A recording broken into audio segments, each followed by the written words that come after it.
இந்த ஆடிக்கு நம்ம சென்னை சில்க்ஸ்ல up to 50% off combo offer, uniform sari collections எல்லாம் சேர்ந்து சேவிங்ஸும் பிளாஸ்ட், கலெக்ஷன்ஸும் பிளாஸ்ட்.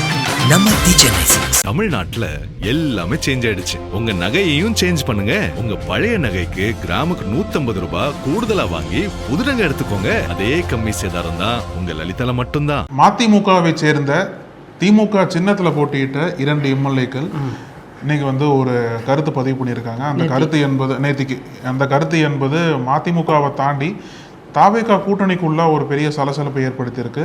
அவங்க சொன்ன கருத்து என்ன அப்படின்றது குறித்தும், அதிமுகக்குள்ள மீண்டும் ஒரு புயல் கிளம்பியிருக்கு. இந்த புயலுக்கு நடுவே அமித்ஷா தமிழ்நாட்டுக்கு வரப்போறாரு. அமித்ஷாவை சந்திக்கக்கூடிய முயற்சிகளை அதிமுக வெகுஜனர்கள் இப்போ எடுக்க ஆரம்பிச்சிட்டாங்க. அந்த சந்திப்பு நடைபெறுமா? அமித்ஷா வரக்கூடிய நோக்கம் என்ன? அவரோட அஜெண்டால என்ன இருக்கு அப்படின்றது குறித்தும் இன்னைக்கான நம்ம நிகழ்ச்சியில் விரிவாக பேசிடலாம். Welcome to sensation.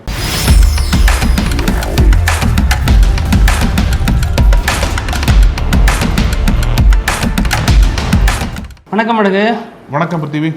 சமீபத்தில் மதிமுக பொதுச் செயலாளர் வைகோவின் நாடாளுமன்ற உரைகளை தொகுத்து புத்தகங்கள் வெளியிடப்பட்டுச்சு. 4 தொகுப்புகளாக அந்த புத்தகம் வெளியாயிருக்கு.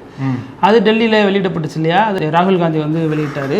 தமிழக அரசு சார்பாக அமைச்சர் ராஜ்மோகன் போயிருந்தாரு. இன்னும் சில முக்கிய பிரமுகர்கள் அகிலேஷ் யாதவ்லேருந்து பலரும் வந்திருந்தாங்க. ஜான் பிரிட்டோ அப்படின்னு பல முக்கிய பிரபலங்களும் அந்த புத்தக வெளியீட்டு விழாவுக்கு வந்திருந்தாங்க.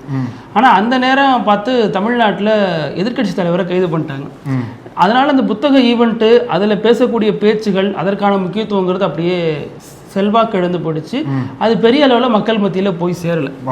நாடாளுமன்ற புலி அப்படின்னு அழைக்கப்படுற வைகோ அந்த புத்தக வெளியீட்டு விழாவுக்காக எவ்வளோ பெரிய போராட்டத்தை முன்னெடுத்தாரு. அந்த விழாவுக்காகவே முன்னாடி போய் முதல்வரை பார்த்துருந்தாரு. முதல்வர் கண்டிப்பாக வரேன்னு சொல்லியிருந்தாரு. கடைசி நேரத்தில் காலவாரி விட்டார், நான் வர முடியாது, நீங்கள் பார்த்துங்க அப்படின்ட்டாரு. அப்புறம் நம்ம தமிழ்நாட்டை சேர்ந்த இந்தியாவின் துணை குடியரசுத் தலைவராக இருக்கக்கூடிய சிபி ராதாகிருஷ்ணன்ட்டையும் பேச்சுவார்த்தை பண்ணியிருந்தாரு. முழுக்க எங்கள் பிரதமரை பற்றியே விமர்சிச்சுட்டு என்னையும் கூப்பிட்டா நான் புத்தகம் வெளியிடுறது எப்படி சரியாக இருக்குன்னு கேட்டு அவரும் அதை நிராகரித்தார். ஆனால் ராஜீவ்காந்தி பற்றியே முழுக்க விமர்சனம் வச்சுருந்தாரு வைகோ அந்த புத்தகத்தில். Mister Rajiv Gandhi where are you running கேட்டது தான் பெரிய அளவில் பேசப்பட்டுச்சு. இன்னமும் பேசப்படக்கூடியது. பல பிரதமர்களை தெரிக்க விட்டவர். அன்னைக்கே அந்த வார்த்தைகள் இன்னைக்கு சொல்லணும்னா இன்னைய ட்ரெண்டில் பல பிரதமர்களை தெரிக்க விட்டவர்னு தான் சொல்லணும். நாடாளுமன்றத்திலேருந்து வெளியேற்றின அந்த அவ்வளோ பெரிய புகழுக்கு சொந்தக்காரர் வைகோ. ஆனால் அவரது மகன் கையாலே புத்தகத்தை வெளியிட வச்சிருக்காரு. ராஜீவ்காந்தியை, காங்கிரஸை இனப்படுகொலை, ஈழம் தொடர்பாக மிக கடுமையான விமர்சனத்தை முன்வச்சு நாடாளுமன்றத்திலையும் பேசியிருக்காரு, பாஜகவையும் பேசியிருக்காரு. ஆனால் இந்த புத்தக வெளியீட்டு விழா அப்படிங்கிறது விஜய் ஏன் போகலைங்கிற அந்த புள்ளியிலிருந்து அந்த பிரச்சனை ஆரம்பிச்சிச்சு. விஜய் போகலை, பரவாயில்ல, விஜய் வராட்டி என்ன, நம்ம மற்றவங்களை வச்சு வெளியிடலாம் அப்படின்னு பண்ணியிருந்தாரு. ஆனால் மதிமுக தாவேகாவினுடைய கேடயமாக செயல்படும், போர்வாளாக செயல்படும், இன்னும் போர்வாளை தூக்கிக்கிட்டே இருப்பேன் அப்படின்லாம் சொல்லியிருந்தார் இல்லையா? ஆனால் அந்த மதிமுகவுக்கு தாவேகையும் உரிய மரியாதை தரலன்னு அங்கேயே பிரச்சனை தொடங்கிடுச்சு. ஏன்னா விஜய் வந்திருந்தாருன்னா அதோடைய செல்வாக்கு வேற. விஜய் வர முடியுமா? நீட்டுக்கு வரல, இதுக்காக வருவாரா அப்படின்னு பல விஷயங்கள் பேசப்பட்டுச்சு. விஜய் வரல.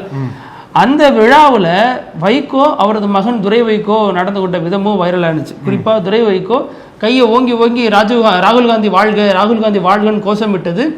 ஏன் இவ்வளவு பெரிய கட்சியில இவ்வளவு பெரிய முக்கியத்துவம் வாய்ந்த ஒரு தலைவருடைய மகனா இருக்கிறவர் ஒரு கடைநிலை தொண்டர் போல கோஷம் போட வேண்டிய தேவை எங்கிருந்து வந்துச்சு? எதற்காக கோஷம் போடுறாரு அப்படிங்கிற அந்த கேள்விகளும் எழுப்புனாங்க. ஏன்னா அவங்களுக்கு அரசியல்ல எங்கேயுமே பிடிமானம் இல்லாம போச்சு. அப்ப இதை பெரிய அளவுல பிரதானப்படுத்தி காட்ட வேண்டிய தேவையும் அவங்களுக்கு எழுந்திருக்கு அப்படின்னு ஒரு விஷயத்த சொல்லிட்டு இருந்தாங்க. இப்படி இந்த விழாவில் திமுக சாடியெல்லாம் பேசியிருந்தாங்க. ஆனா மற்ற தலைவர்கள் திருமாவளவன், அதாவது குறிப்பா சொல்லணும்னா திருமாவளவனை கடுமையாக விமர்சிச்சிருந்தாரு வைகோ. கிளைக்கழகம் கூட இல்லாத ஒரு கட்சி அப்படின்னு அவருக்கு 2-3 அவார்ட்லாம் தரணும்லாம் சொல்லியிருந்தார். அந்த விஷயத்துல திருமாவளவன் பங்கேற்றிருந்ததும் ஆச்சரியமா இருந்துச்சு. திருமாவளவன் பங்கேற்று வைகோ ஒரு நல்ல பேச்சாளர், வைகோ நல்ல ஒரு செயல்பாட்டாளர் அப்படி இப்படிலாம் பேசியிருந்தார். அதையெல்லாம் தாண்டி அந்த விஷயம் பெரிய அளவில் லைம்லைட்லேயே வரல. அன்னைக்கு எதிர்க்கட்சி தலைவர் கைது. இப்போ மீண்டும் பார்த்தோம் அப்படின்னா மதிமுக லைம்லைட்டுக்கு வந்திருக்கு. எதற்காக வந்திருக்கு அப்படின்னா அந்த 2 எம்எல்ஏக்கள் ஊர்ல 100-150 எம்எல்ஏ வச்சிருக்கவங்களாம் நிம்மதியா இருக்கான். அந்த 2 எம்எல்ஏ வச்சு நான் படுற பாடு இருக்கு அப்படின்னு மதிமுக மனநிலை அப்படிதான் இருக்கு. ஏன்னா அந்த மதிமுகவினுடைய கடையநல்லூர் எம்எல்ஏ ராஜேந்திரன், இன்னொன்று சீர்காழி எம்எல்ஏ செந்தில் செல்வன், இவங்க 2 பேரும் அவங்க கொண்ட கொள்கையில உறுதியா நிக்கிறாங்க. நான் எங்களை பொறுத்த வரைக்கும் மக்கள் எங்களுக்கு வாக்களித்து தேர்ந்தெடுத்தாங்க, நாங்கள் மக்கள்கிட்ட கேட்டோம், மக்கள் ராஜினாமா பண்ண வேணாம் இப்போதைக்கு அப்படின்னு சொல்லிட்டாங்க, அதனால நாங்கள் ராஜினாமா பண்ணலை. இதை தலைவர்கிட்ட சொன்னோம், தலைவரும் கொரோனா உத்தரவுக்கு உட்பட்டு செயல்படுங்க அப்படின்ட்டாரு. அதற்கப்புறம் அமைச்சர் ஒருத்தரை சந்திக்கிறாரு. அந்த அமைச்சர் யாரு? அமைச்சர் ஆதவ அர்ஜுனாவை சந்திக்கிறாரு. அதற்கு பிறகு நிலைப்பாட்டை மாத்துறாரு, ராஜினாமா பண்ணுங்க, எம்எல்ஏவாக போட்டியிட மீண்டும் வாய்ப்பு தரப்படலாம், அமைச்சராகிறதுக்கும் வாய்ப்பு இருக்கு அப்படின்னு ஆசை வார்த்தையை காட்டினாங்க. ஆனா நாங்க அதுக்கு அடிப்படையில மயங்கல, மக்கள் சேவையே முக்கியமானது, நாங்க வந்துட்டோம். அதற்கப்புறம் நாங்கள் 6 மாதம் அமைதியாக இருக்கிறோம்னு சொன்னோம். அதில் 38 நாள் கிட்டத்தட்ட நாங்கள் அமைதியாக தான் இருந்தோம். ஆனாலும் எங்கள் கட்சியினுடைய முதன்மை செயலாளர் துரை வைகோ அவர்கள் விலை போய்விட்டார்கள்னு 1 மாதத்துக்கு முன்னாடியே சொல்லிட்டாரு. அந்த ஸ்டேட்மெண்ட்டுக்கு அப்புறம் நாங்கள் அப்படியே எப்படி இருக்க முடியும்? சேத்தை வாரி வீசின மாதிரி எங்கள் மேலே அவதூறு சேத்தை வீசிட்டாங்க. அதனால நாங்கள் திமுக எம்எல்ஏக்களாகவே தொடர்கிறோம் அப்படின்னு சொல்லிட்டு திமுக தலைவர் முன்னிலையில் நேர்த்தி கூட்டம் நடந்தது இல்லையா, அங்கே வந்து பார்த்துருக்காரு. அதில் வந்து நீங்கள் சொன்னது போல 40 ஆண்டுகளாக மதிமுகவோட பயணித்தோம், வைகோவோட பயணித்தோம். அது கடைசியில் வந்து இந்த மாதிரி பட்டம் நம்மளுக்கு வந்துருச்சு, இந்த மாதிரி ஒரு பழிசூலுக்கு ஆராயட்டோமே, இந்த மாதிரி விலை போய் விட்டாங்கன்னு சொல்லிட்டு துரை வைகோ வந்து இப்படி சொல்லுவார்னு எதிர்பார்த்துருக்க மாட்டாங்க அவங்க 2 பேருமே. அந்த அளவுக்கு வந்து காட்டமான ஒரு கருத்துக்கள் எல்லாம் மதிமுகவை சேர்ந்தவர்கள் முன் வச்சாங்க. துரை வைகோ தான் முன்னாடி சொல்லியிருந்தாரு, அந்த 2 எம்எல்ஏக்கள் ஏன் வந்து அதாவது அரசுக்கு ஆதரவாக வாக்கெடுப்பு அந்த நிகழ்ச்சியெல்லாம் நடந்துச்சு இல்லையா, அரசு தப்பிக்குமா கவிழுமாங்கிற ஒரு பிரச்சனை எல்லாம் போற நேரத்தில் அன்னைக்கு 2 எம்எல்ஏக்கள் ஏன் பங்கெடுக்கலன்னு கேட்டாங்க. அவர் சொன்னார், அவங்க எங்க கட்சி எம்எல்ஏவே இல்லைங்க, அவர் திமுக எம்எல்ஏ, திமுக சின்னத்துல போட்டிட்டு வெற்றி பெற்றவர் அப்படின்னு அவர் தான் அன்னைக்கு டிட்டாச் பண்ணி பேசினார். அவங்க டிட்டாச் ஆனதுக்கு அப்புறம் அப்படி ஒரு முடிவு எடுத்த பிறகு அவங்க விலை போய் விட்டார்கள் பேசுறது, அப்ப அதுக்கு இதுக்குமான வித்தியாசம். இந்த விலை போய் விட்டார்கள் ஸ்டாண்டு வந்து ஆரம்பத்திலிருந்தே மதிமுக சில பேர் வச்சுட்டு வராங்க. எப்போ அப்படின்னா வைகோ வந்து சிஎம் விஜயை பார்க்குறாரு, சிஎம் விஜய் பார்த்துட்டு வந்து வைகோ என்ன சொல்றாரு அப்படின்னா, சிஎம் விஜயை சொன்னதா சொல்றாரு, ராஜினாமா பண்ண சொல்லுங்க, நானே வந்து பிரச்சாரம் பண்றேன் அப்படின்ற மாதிரி விஜய் சொன்னதா சொன்னாரு. திருப்பி அந்த கருத்துக்களை மீண்டும் வைகோ அவரே மாத்திக்கிட்டார். அப்படி சொல்லலை, நான் தான் வந்து சொன்ன அவர்கிட்ட, சிஎம் விஜய் வந்து ராஜினாமா பண்ண சொல்லி கேட்கலன்னு சொல்லிட்டு அந்த ஒரு முரண்பாடு அங்கே இருந்தது.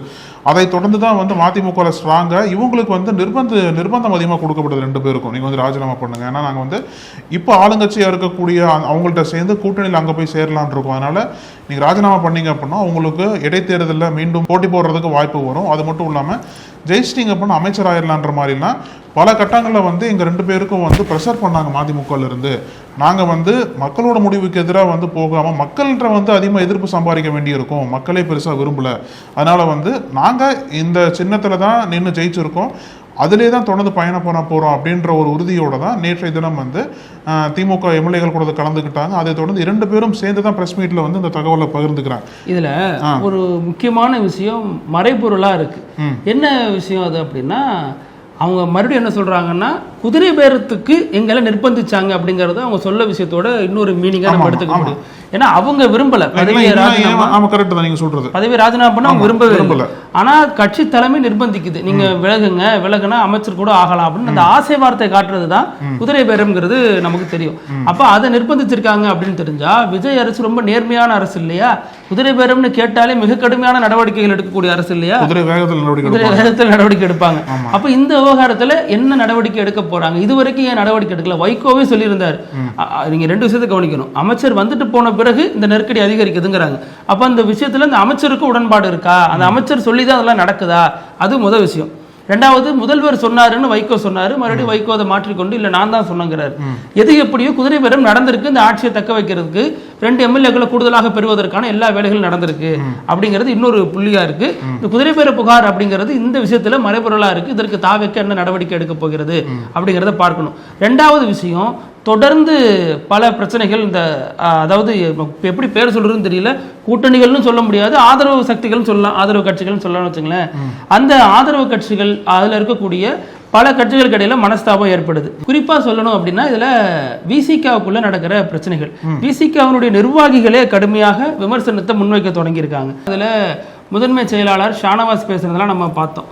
அதே மாதிரி பிசிகாவினுடைய மாநில இளைஞரணி துணை செயலாளராக இருக்கக்கூடிய லெனின் அன்பரசுங்கிறவர் ஒரு பதிவு போட்டிருக்காரு. அதுல என்ன சொல்றாருன்னா, இந்த அரசுல முழுக்க முழுக்க பிராமணர்களுடைய ஆதிக்கம்ங்கிறது அதிக அளவுல ஓங்கி இருக்கு. குறிப்பா சொல்லணும்னா 2 பிராமண அமைச்சர்கள் இருக்காங்க, தலைமைச் செயலாளரும் அந்த பிரிவை சேர்ந்தவராக இருக்கிறார். அவர் சொல்ற மொழியில சொல்லணும். அப்ப இதுல முக்கிய அதிகார மையங்கள் இருக்கிற எல்லாருமே பிராமணர்களா இருக்கிறாங்க. வெறுமனே நமக்கு தலித்துகளுக்கு அமைச்சரவையில் இடம் கொடுத்துட்டாங்க அப்படின்னு சொல்றது மட்டும் போதாது, அதிகாரம் யார் கட்டுப்பாட்டில் இருக்கு அப்படிங்கறதா முக்கியம். தேவையான இடங்கள்ல ஆதரவு கொடுக்கணும், அரசு செய்யற எல்லாத்துக்கும் நம்ம முட்டு கொடுக்கணும்னு அவசியம் கிடையாது. தேவையான இடங்கள்ல ஆதரவும் தேவையான இடங்கள்ல விமர்சனத்தை முன்வைக்கணும், எல்லாத்தையும் நியாயப்படுத்த முடியாது அப்படிங்கிற ஒரு பார்வையை இவர் வைக்கிறார் இந்த கட்சிக்குள்ள இருந்து. இதில் முதன்மை செயலாளராக ஷானவாஸ் வைத்த பார்வைகளும் நம்ம நிறைய பார்த்தோம். இன்னும் சொல்லணும்னா திருமாவளவன் தடுமாறிய இடங்கள்ல இந்த ஜோசியர் வந்து தனிப்பட்ட நியமனம் அப்படின்னாரு. முதல்வருக்கு ஒரு ஜோதிடர் நியமிச்சு அரசு பணியில சேர்த்தது அவரது தனிப்பட்ட விஷயங்கிற மாதிரி கடந்து போனார். அரசு பணியில போறது எப்படி நம்ம அப்படி எடுத்துக்க முடியும் அப்படிங்கிறது ஒரு பார்வை. விரும்புறவங்க யாருக்கு வேணாலும் கொடுக்கலாம், அவர் இந்த கட்சியினுடைய பொறுப்புல இருந்திருக்காரு, அந்த அடிப்படையில் கொடுத்திருக்காருன்னு அவருடைய பார்வை. அது விமர்சனத்தை சந்திச்சிச்சு. அதே மாதிரி இப்ப சமீபத்துல பட்ஜெட் தாக்கல் செய்ய போறப்ப, பொது பட்ஜெட் தாக்கல் செய்யறப்ப அமைச்சர் மரிய வில்சன் ஜெபமாலையோடையும் சிலுவை போட்டும் பேச ஆரம்பிச்சார் இல்லையா, அது விமர்சனங்களை சந்திச்சப்ப அது அவருடைய தனிப்பட்ட விருப்பம் அப்படின்னாரு. அதற்கு பலரும் பலவிதமான கேள்விகளை எழுப்புறாங்க. இது எப்படி, இது வந்து ஒரு அரசு வந்து மத சார்பற்ற அரசு தானே, இதில் எப்படி மத அடையாளங்களோட எப்படி ஒரு பொதுவான பட்ஜெட்டை தாக்கல் செய்ய முடியுங்கிற கேள்விகளை கட்சிக்குள்ள இருந்தும் பலர் வந்து எழுப்புறாங்கன்னு வச்சுங்களேன். இதில் இன்னொரு பார்வை இருக்கு. இப்போ சு வெங்கடேசன் கடந்த முறை திருப்பதிக்கு போன பொழுது, திருப்பதிக்கு பொது பட்ஜெட் விவசாய பட்ஜெட்டை வச்சுட்டு வினோத் போனார் இல்லையா, அமைச்சர் வினோத், அவர் போகும்பொழுது விமர்சனத்தை கடுமையா வச்சது மார்க்சிஸ்ட் கம்யூனிஸ்ட் கட்சியினுடைய சு வெங்கடேசன். இன்னைக்கு இதை ஏன் விமர்சிக்காம இருக்காரு அப்படிங்கிற கேள்வியை சிலர் எழுப்புறாங்க. அப்ப அதுக்கு ஒரு பார்வை, இதுக்கு ஒரு பார்வையா, ஒரு கண்ணுல வெண்ண இன்னொரு கண்ணுல சுண்ணாம்பா அப்படிங்கிற மாதிரியான பல விமர்சனங்களும் மதத்தை ஒட்டி கிளம்புறது ரொம்ப அதிர்ச்சியா இருக்கு தமிழ்நாட்டுல. தமிழ்நாடு இதுவரைக்கும் இப்படி ஒரு மத பிரிவினைகளை சந்திச்சு இப்படி ஒரு விமர்சனத்தை சந்திச்சது இல்லை. பட்ஜெட்டுக்கு போறப்ப எதுக்குங்க மதம் அப்படிங்கிறதா, ஏன்னா இது வரைக்கும் பட்ஜெட் தாக்கல் செய்த எல்லா அமைச்சர்களும் ஏதோ ஒரு மதத்தை சார்ந்துதான் இருந்திருக்காங்க. ஆனா அவங்களுடைய மதத்தின் அடிப்படையில செஞ்சு ஆரம்பிச்ச மாதிரி நமக்கு காட்சிகளோ பதிவுகளோ எங்கேயும் இல்லை. இப்ப ஏன் செய்யறாங்க, இது ஏன் கண்டிக்க தயங்குறாங்க, திருமா போன்றோர் எதற்கு அதை ஆதரிக்கிறாங்க அப்படிங்கிறது ஒரு பார்வை. இன்னொன்னு, கலைஞருடைய நினைவு நாள் புகழ் வணக்க பொதுக்கூட்டம்ங்கிறது சைதாப்பேட்டையில நடக்கிறது. அது மாதிரி பல இடங்கள்ல நடக்கிறதுல வேளச்சேரியிலையும் 9ஆம் தேதி நடக்குது. அதற்கு சிறப்பு அழைப்பாளராக விசிகாவின் மாநில அமைப்பு செயலாளர் ஆளூர் ஷானவாஸ் பங்கேற்கிறார், கலந்துகிறார். அப்ப இது அரசியல் அரங்கத்துல எவ்வளவு முக்கியத்துவம் வாய்ந்த விஷயமா பார்க்கப்படும். ஆல்ரெடி அவர் திமுகவினுடைய அனுதாபியா இருக்காருங்கிற விமர்சனத்தை விசிக உள்ளே எழுப்புறாங்க. இப்ப வெளிப்படையா இதுலயே வருது, திமுகவினுடைய அதிகாரப்பூர்வ ஏடான முரசொலியிலே இந்த விளம்பரம் வருது. அப்போ ஆகஸ்ட் 9ஆம் தேதி ஒரு பங்கேற்கிறப்ப அதனுடைய வாத பிரதிவாதங்கள் என்னவாக விசிக உள்ள எழும் அப்படிங்கிறது ஒரு கேள்வியா இருக்கு. ஆக இங்கிருந்து பிரிந்து சென்று தாவேகாவுக்கு ஆதரவு அளிக்கக்கூடிய மதிமுக உள்ளேயும் ஒரு கலக குரல் எழுது. அதே மாதிரி இடதுசாரிகளான இந்திய கம்யூனிஸ்ட் கட்சிகள்லயும் முத்தரசன் பேச்சு ஒரு மாதிரி இருக்கு. விசிக உள்ளேயும் பல நிர்வாகிகள் தாவேக அரசுக்கு எதிரான மனநிலையை அப்பக்கப்ப வெளிப்படுத்திக்கிட்டே இருக்காங்க. இதுல இடதுசாரிகளான ஆதவன் டிட்சனியா போன்றவருடைய கருத்துக்களும் வேறு மாதிரியாக தான் பார்க்கப்படுகிறது. அப்போ இன்னும் ஒத்திசைந்து ஒரு மனநிலை இந்த கூட்டணிகளுக்குள்ள ஏற்படல, இன்னும் கூட்டணியாகவே அது உருவாகல அப்படிங்கிறது இன்னொரு பார்வையா இருக்கு. அதே மாதிரி இன்னும் அதிமுகக்குள்ள நீங்க கூட்டணி பத்தி பேசிட்டீங்க, இன்னும் கட்சியா இன்னும் முழுமையா வரலையே அப்படின்ற ஒரு கேள்வி வந்து அதிமுகக்குள்ள இருக்கு. ஏன் காரணம் அப்படின்னா, இப்போ இன்னைக்கு கூட எஸ்பி வேலுமணி என்ன சொல்றாரு, நாங்க எப்பவுமே அதிமுக காரன் தான் சொல்லிட்டு அடுத்து சொல்றாரு, எப்பவுமே அதிமுக காரன் தாங்க, ஓட்டுக்கிட்டு போகணும்னா விஜய்க்கு போட்டு விட்டுருவோம், மற்றபடி அதிமுக காரன் தான். ஆமா, ஆனா நடவடிக்கைகளை பார்க்கும்போது தொடர்ந்து பல சந்தேகங்கள் வரதான் செய்யுது. அப்ப ஆர்எஸ்எஸ் மேடையில போய் ஏறுவோம், ஆமா வேல்கள் கொடுத்தா வாங்குவோம், மற்றபடி அதிமுக காரன். அது மாதிரிதான் இன்னைக்கு கூட அண்ணனை கொஞ்சம் விமர்சிப்போம், எடப்பாடி விமர்சிப்போம். அது வந்து அப்பைக்கப்பக்கு இல்லை, அது வந்து தொடர்ச்சியாக நடக்கக்கூடிய ஒரு நிகழ்வு தான் அதெல்லாமே. இன்னைக்கு கூட அமைச்சர் புசியானத்தை வந்து பார்த்துருக்காங்க, அதாவது KP அன்பழகன், எஸ்பி வேலுமணி எல்லாம் போய் பார்த்துருக்காங்க. என்னதான் ஒரு பக்கம் வந்து அதிமுக தான் தொடர்ந்து இருப்போம், அதிமுக வந்து எப்பவுமே எங்க கட்சியா தான் இருக்கும்ன்ற மாதிரி ஒரு கிளைம் வச்சாங்க. அதெல்லாம் தப்பா எடுத்துக்காதீங்கன்னு மாதிரி தான் எனக்கு தெரியுது. ஏன்னா என்ன மாதிரி ஒரு பாதையில அவங்க போறாங்க, ஒருவேளை எஸ்பி வேலுமணியை வந்து பாஜக தன்வசம் இழுக்க போகுதா அப்படின்ற மாதிரிலாம் பல சந்தேகங்கள் எழுப்புறதுக்கு காரணம் என்னன்னா, வரக்கூடிய ஆகஸ்ட் 8, 9ஆம் தேதிகளில் அமித்ஷா வந்து தமிழ்நாட்டுக்கு வரார். அதாவது 8ஆம் தேதி பாண்டிச்சேரி போறார் போல் இருக்கு. பாண்டிச்சேரி அங்கே இருக்கக்கூடிய நிகழ்வுலாம் முடிச்சுட்டு தமிழ்நாட்டுக்கு ஒரு நாள் பயணமாக வரார். அந்த ஒரு நாள் பயணத்தில் வந்து திருவண்ணாமலைக்கெல்லாம் பயணம் பண்ணுறதா சொல்கிறாங்க. அந்த இடைப்பட்ட டைமில் வந்து எஸ்பி வேலுமணி வந்து ட்ரை பண்ணுறாரு போல அமித்ஷாவை பார்த்துட முடியுமா முடியாது அப்படின்ற மாதிரி. ஒன்று டேரக்டாக சீன் ரீக்ரியேட் ஆகுதா இல்லை மறுபடியும் இதே மாதிரி தேஜாவு மாதிரியா எனக்கு தோணுது. இல்லை உங்களை பார்க்க ஒரு வாய்ப்பு கொடுங்கன்னு ஓபிஎஸ் கேட்டுட்டு கிடந்தாரு. அதுக்கப்புறம் போயிட்டு திமுக சேர்ந்தாரு. இப்போ அது மாதிரி எஸ்பி வேலுமணி கேட்டுட்டு கிடக்குறாரு. எங்கே போய் சேர போறாரோ தெரியல. ஒன்று வந்து ஓப்பனாகவே வந்து என்ன சொல்கிறாங்க அப்படின்னா, டைரக்டாக ரீச் பண்ண பார்க்குறாரு. ஒருவேளை அமித்ஷாவை ரீச் பண்ண முடியல அப்படின்னா இங்கே இருக்கக்கூடிய பாஜக தலைவர்கள் மூலியமா அமித்ஷாவை ரீச் பண்ண ட்ரை பண்ணுறாரு. அமித்ஷாவை பார்த்தே ஆகணுன்றதுல எஸ்பி வேலுமணி உறுதியாக இருக்காரு போல் இருக்கு. என்ன பண்ணுவார் பார்த்து, மேபி இங்கே இருக்கக்கூடிய பிரச்சனைகளை சொல்லுவார். எடப்பாடி பழனிசாமி நீக்க சொல்லுவார். நீக்க சொல்லிட்டு அவங்கள்ட்ட இருந்த பதவியெல்லாம் பறிச்சார்ல, அந்த பதவியெல்லாம் எடப்பாடி பழனிசாமி இன்னும் திருப்பி கொடுக்க சொல்லுங்கன்னு சொல்லிட்டு அமித்ஷா மூலியமா அந்த ரூட்டை பிடிப்பாருன்னு நினைக்கிறேன். எடப்பாடி தானே தலைவர், அமித்ஷாவை தலைவர். கட்சிக்கு எடப்பாடி தலைவர் அப்படின்னா எல்லாமே அமித்ஷாவை நோக்கி ஓட போறாங்க. எடப்பாடி ஸ்ட்ராங்கா இருந்தார் அப்படின்னா இந்த அளவுக்கு அதிமுக வீழ்ச்சியில் இருந்திருக்காதுல்ல. அமித்ஷாவை நோக்கி ஓடின செங்கோட்டையன் தாவைக்க போயிட்டாரு. இப்போ அதே மாதிரி தான் ஒரு பேச்சு அடிபட்டு இருக்கு. ஒருவேளை அமித்ஷாவோட சந்திப்பின் பின்னணி வந்து இங்க இருக்கக்கூடிய தமிழக பாஜக தலைமையில மாற்றம் வருமா, நேதிக்கே பேசியிருந்தோம். அது மட்டும் இல்லாம எஸ்பி வேலுமணியே கூட பாஜக பக்கம் போறாரா அப்படின்ற மாதிரி எல்லாம் பல சந்தேகங்கள் எழுந்திருக்கு. அமித்ஷாவோட வருகை என்பது எப்பவுமே அதிகமா கவனிக்கப்படும். ஏன்னா அதுவும் இப்போ இந்த டைம்ல வந்து தேர்தல் முடிஞ்சதுக்கு அப்புறம் முதல் முறையா தமிழ்நாட்டுக்கு வரதுனால இந்த பயணம் வந்து கூடுதல் கவனத்தை ஈர்த்து இருக்கு. யாரெல்லாம் சந்திக்க போறார், என்னென்ன மாதிரிலாம் முடிவுகள் வந்து பாஜக அதிமுக கூட்டணிக்குள்ள மாறப்போகுது அப்படின்றலாம் வந்து அமித்ஷா வந்துட்டு போனதுக்கு அப்புறம் தான் ஒரு தெளிவு கிடைக்கணும். இல்ல இன்னும் சொல்ல போனா ஆகஸ்ட் 15ஆம் தேதி சனிக்கிழமை தான் இல்லையா? ஆமா, ஆகஸ்ட் 15ஆம் தேதிக்குள்ள எஸ்பி வேலுமணி தலைமையிலான ஒரு பெரிய அதிமுக டீம் வந்து தாவேக்காவை நோக்கி நகர்கிறது, அதற்கான வாய்ப்புகள் இருக்கிறதுங்கிற செய்திகள் சொல்லப்பட்ட நேரத்துல தான் அமைச்சரும் பொதுச் செயலாளருமான தாவேக்காவை நிர்வாகி புசியானந்த போய் சந்திச்சிருக்காங்க. SP Velumani, KP Anbazhagan, CV Shanmugam போன்றவரெல்லாம் போய் சந்திச்சிருக்காங்க.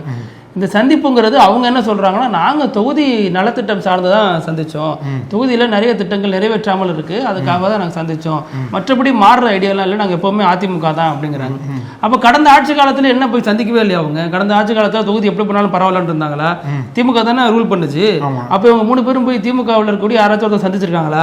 ஏன் சந்திக்கல? அப்ப தொகுதி என்ன ஆனாலும் பரவாயில்லன்னு நினைக்கிறாங்களா அப்படிங்கிறது முதல் கேள்வி. ரெண்டாவது, தொகுதி நலத்திட்டத்துக்காக போய் சந்திச்சோம் அப்படின்னா தொகுதி இப்ப சரியா இல்லைன்னு தானே அர்த்தம். அப்ப தாவேக்கா ஆட்சியில இவங்க தொகுதிகள் சரிவர கணிக்கப்படுறது இல்லையா, கவனிப்பே இல்லாம கிடக்கா அப்படிங்கிறது ரெண்டாவது கேள்வி.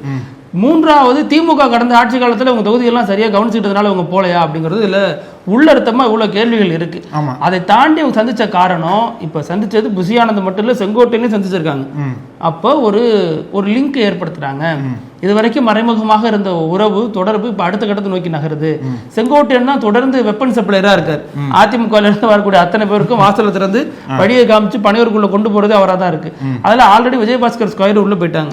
இப்ப மிச்சம் மீதி இவங்க தான் இருக்காங்க. இவங்களே அழைச்சு அள்ளி கொண்டு உள்ள போட்டா மொத்தமா அதிமுக அந்த பக்கம் வந்த மாதிரி ஒரு தோற்றத்தை உருவாக்கிடலாம். அதற்கான வேலைகள் நடக்குது, அதற்கான பேச்சுவார்த்தைகளோட தொடக்கம் தான் அது. விரைவில் அதுக்கான முடிவு நோக்கி நகருங்கிற விஷயங்களும் சொல்லப்படுது. பாப்போம் பொறுத்து இருந்து என்ன நடக்குது. விரைவில் சொல்றது வந்து ஆகஸ்ட் 15 அப்பதான் சுதந்திர தினம் வேற. இவங்களுக்கு அதிமுக சுதந்திரம் போக போறாங்களா என்னன்னு தெரியல.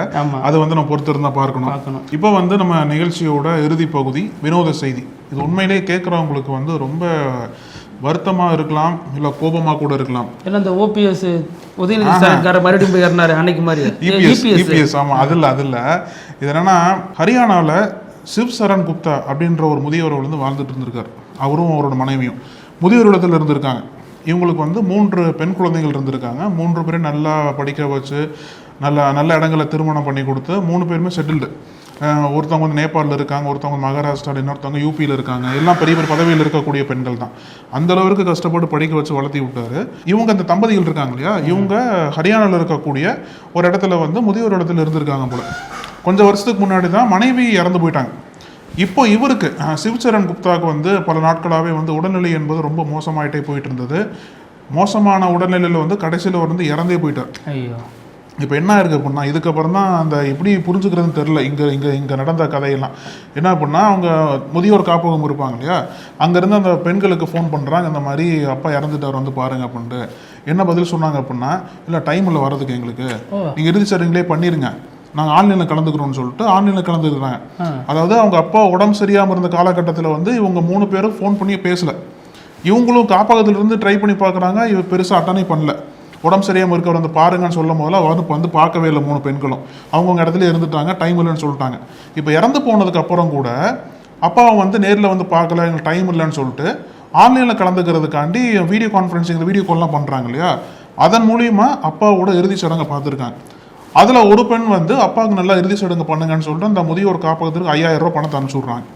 இன்னொருத்தவங்க என்ன சொல்கிறாங்க அப்படின்னா, நீங்கள் மொத்தமாக ரெக்கார்ட் பண்ணி அனுப்பிச்சி விட்ருங்க, நான் இங்கேருந்து பார்த்துக்குறோம் அப்படின்றாங்க. இன்னொரு பெண் என்ன சொல்கிறாங்க அப்படின்னா, எப்போ முடியும், சீக்கிரம் முடியுங்க, நாங்கள் அடுத்த வேலைக்கு போகணும்ல, சாப்பிட போகணும்லன்னு சொல்லிட்டு இன்னொரு பெண் அலட்சியமாக பதில் சொல்லியிருக்காங்க. அப்போ இதெல்லாம் வந்து பார்க்கும்போது இது எப்படி நம்ம புரிஞ்சுக்கிறது, எந்த சமுதாயத்தை வாழ்ந்துட்டு இருக்கோம், நம்ம எப்படிலாம் நம்ம இருந்தோம். கொடுமைன்னா ரொம்ப பெரிய கொடுமை, கொடுமை. அந்த முதுமையில தனிமைங்கிறது அதை விட பெரிய கொடுமை. இந்த ரெண்டுத்தையுமே இந்த பிள்ளைங்க கொடுத்துருக்காங்க அப்படின்னா, எதற்காக இவர் அவங்களை பெக்கணும், எதற்காக நல்லது கிட்ட செய்யணும், எதற்காக வளர்க்கணும் அப்படிங்கிற கேள்வியெல்லாம் இருக்கு. இப்போ சமூகம் ரொம்ப அவசரமா நகருதில்ல, இந்த மாதிரியான உறவு முறைகளுக்கு கொடுக்கக்கூடிய முக்கியத்துவம்ங்கிறது இல்லாம போச்சோ. இப்போ ஒரு அப்பாவுக்கு போய் பார்க்கணும் அப்படின்னா அவரால் என்ன லாபம் கிடைக்கும், லாபம் கிடைச்சா பார்க்கலாம் அப்படிங்கிற அந்த மனநிலையை நோக்கி சமூகம் நகருதோ அப்படிங்கிற ஒரு அச்சம் ஏற்படுது. இதுல இன்னொன்னு என்ன நடந்துச்சு, முன்னாடி அவங்க சொன்னது அப்பா இறுதி சடங்கு பண்ணிட்டு அஸ்தி எங்களுக்கு அனுப்பிச்சு விட்ருங்கன்னு சொல்லியிருக்காங்க போல. இப்போ என்ன சொல்லியிருக்காங்க அப்படின்னா அஸ்தியில அனுப்ப மாட்டாங்க எங்களுக்கு, நீங்க கங்கையில வந்து நீங்க இது பண்ணிருங்கன்னு சொல்லிட்டாங்க போல. அப்ப எதுவுமே இல்லை. அப்போ இப்போ உங்களை வளர்த்தெடுத்த அப்பாவுக்கு வந்து நீங்க எதுவுமே பண்ணல அப்படின்றதான் நிதர்சனமான உண்மை. இங்க அதெல்லாம் கேட்கறதுக்கு படிக்கிறதுலாம் ரொம்ப சோகமா இருந்தது. அதான் வினோதமா இன்னைக்கு படுது நம்ம இப்போ பேசும்போது. நமக்கு பேசுவாழகு இதே மாதிரி மீண்டும் பல செய்திகளோடு சந்திக்கலாம். நன்றி. தொடர்ந்து பேசலாம் பத்தி. நன்றி. நக்கீரன் டிவிக்கு சப்ஸ்கிரைப் செய்யுங்கள். உங்கள் ஆதரவே எங்கள் பலம். ஆசிரியர்களுக்கு நண்பனாகவும் மாணவர்களுக்கு ஆசானாகவும் திகழும் தேர்வு வழிகாட்டி. ஒவ்வொரு பாடத்திற்கும் அனுபவமிக்க ஆசிரியர்களின் துல்லியமான தெளிவான விடைகள். CNC இருக்கு, தேர்வு பயம் எதற்கு? இது தீரன் பப்ளிஷிங் ஹவுஸ் விற்பனை வெளியீடு.